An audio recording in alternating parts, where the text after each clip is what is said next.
Level 1, you see them across the room. Not a headline moment, just a look, a laugh, and something pins you still. You trace the way your chest tightens. You measure every breath like evidence. You tell yourself it's nothing, but the knot grows.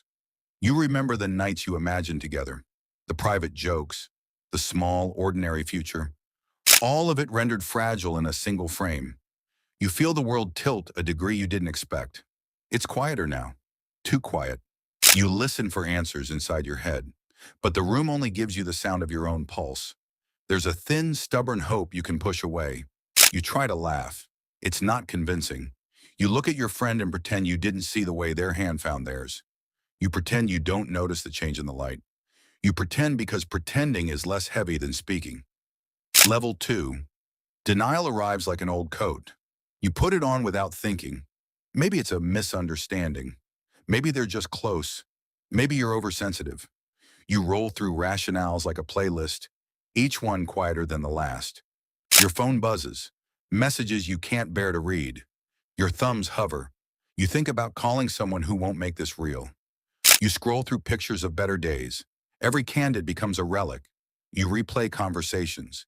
Did you miss a line? A signal? An invisible switch? You want to be fair. You want to be calm. You want to be brave. But you also want to cry. So you step outside your apartment. You breathe like you're learning the sky. You give yourself permission to not be okay. Because denial is a temporary shelter. And you need to know how long you can stay there. Level 3. Anger moves in slow, not a roar, a low, steady weight. You catch yourself watching them together. It feels like cataloging betrayal. You picture conversations you never had. You rehearse versions of truth. You want to deliver a line that will cut clean. But confrontation won't always fix the raw ache. Your friend calls. Their voice is casual. You hear a tenderness you once loved. It stings. You ask questions you already know the answers to. Why didn't you say anything? Why didn't you tell me? How long? Words pile up between you like unread mail. You remember the first time you introduced them. Your pulse marks a map of every misstep. You realize anger is how you keep from feeling smaller. It gives you shape. It gives you a mission. You want them to feel something that mirrors your hurt, but you also know hurt begets hurt. So you hold your tongue, not out of mercy, but because the quiet scares you less than escalation. Level 4. Grief arrives without ceremony. You lose more than a person. You lose the version of yourself who was sure of tomorrow. Loss is subtle. It shows up in the kitchen where 2 mugs used to live, in the playlist you can't listen to, in the route you no longer take because it leads to memories. You sleep like a house in winter, quiet, empty, cold. You make small, careful adjustments. You cancel plans or accept them because movement feels like survival. You let yourself scroll through other people's lives to remember you're not alone. You journal, not to solve anything, but to name it. You lay out what was and what is. You give the wound a shape. Naming doesn't heal instantly, but it stops the world from folding around the truth.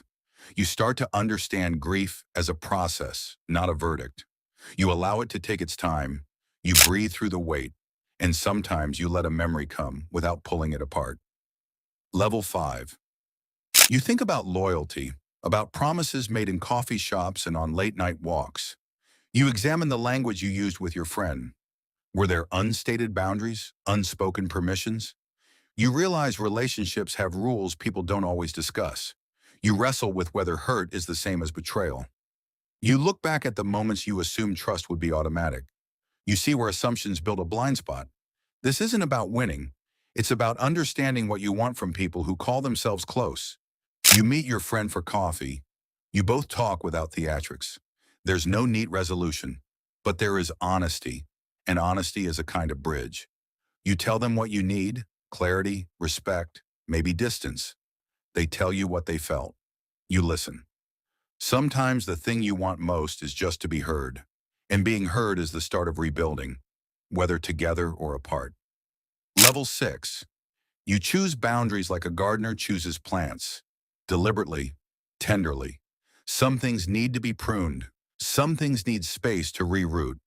You stop assuming access to their life. You stop showing up where you used to without invitation. You decide what care looks like now. Maybe you still celebrate birthdays. Maybe you stay out of their romantic life entirely. Maybe you step away for a season. Boundaries feel like small funerals.